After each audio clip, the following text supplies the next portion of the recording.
Shalom, Bapak Ibu terkasih di dalam Tuhan. Kita akan sama-sama kembali merenungkan firman Tuhan. Hidup bernilai dan bermakna di hadapan Allah. Zakaria 8 ayat 14 kita akan baca dan renungkan bersama. Demikian firman Tuhan. Sebab beginilah firman Tuhan semesta alam.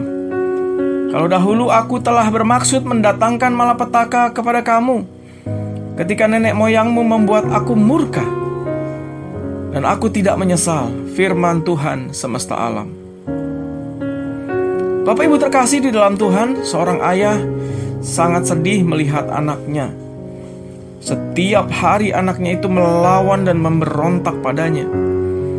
Segalanya sudah disediakan padanya, makanan, minuman, pekerjaan, tempat tinggal. Tetapi tetap saja ia melawan. Pada satu kali, ia pergi meninggalkan ayahnya dan pergi jauh dan hidup di negeri orang, serta hidup bebas semaunya. Akhirnya anaknya itu jatuh dan hidup sangat menderita. Hidup sangat miskin, kesulitan makanan. Tetapi tindakan ayahnya justru di luar dugaan.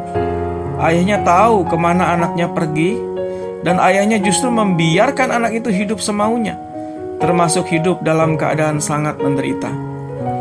Ia hanya berkata dalam hatinya, demikian, mengapa kau anakku?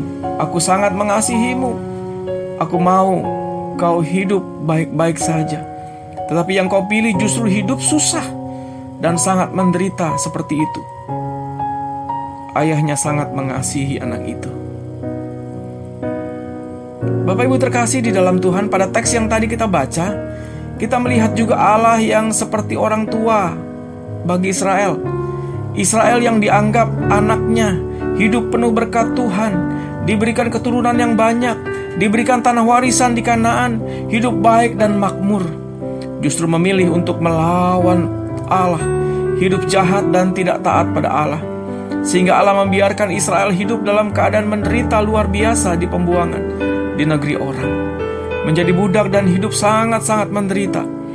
Allah sangat marah pada Israel, dan ia melihat Israel yang memilih jalannya sendiri dan tidak mau taat pada Allah. Allah mau sebenarnya hidup mereka sejahtera, tetapi mereka memilih hidup menderita. Itu sebabnya melalui Zakaria, Tuhan memberikan peringatan agar umat segera menyelesaikan bait Allah yang adalah lambang kehadiran Allah di tengah-tengah umatnya ketika mereka kembali dari pembuangan. Agar Allah menjadi Allah mereka, Allah yang bertakhta di tengah-tengah umatnya dan menjadi raja atas umatnya. Kalau Tuhan hadir di tengah umatnya, maka hidup umat akan selalu hidup dalam kemenangan demi kemenangan. Bapak Ibu terkasih, hari ini mungkin kita mau hidup semau kita dan tidak ingin Tuhan ikut campur soal hidup kita, ikut campur dalam rumah tangga kita, ikut campur dalam pekerjaan kita. Justru kita memilih jauh dari Tuhan, memilih tidak datang kepada Tuhan. Hari ini kita diingatkan kembali bahwa kalau kita pernah membuat Tuhan sangat marah karena kita memilih hidup semaunya dan tidak mau taat padanya, jangan keraskan hati kita.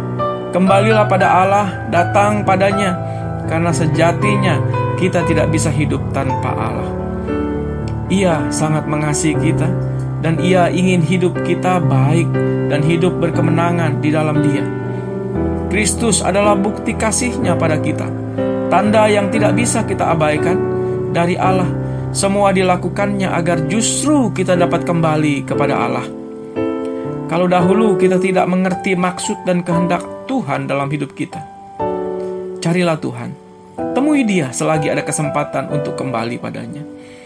Dan Dia akan mengubah hidup kita menjadi hidup yang bernilai, bermakna, berarti, serta berkemenangan di dalam Dia.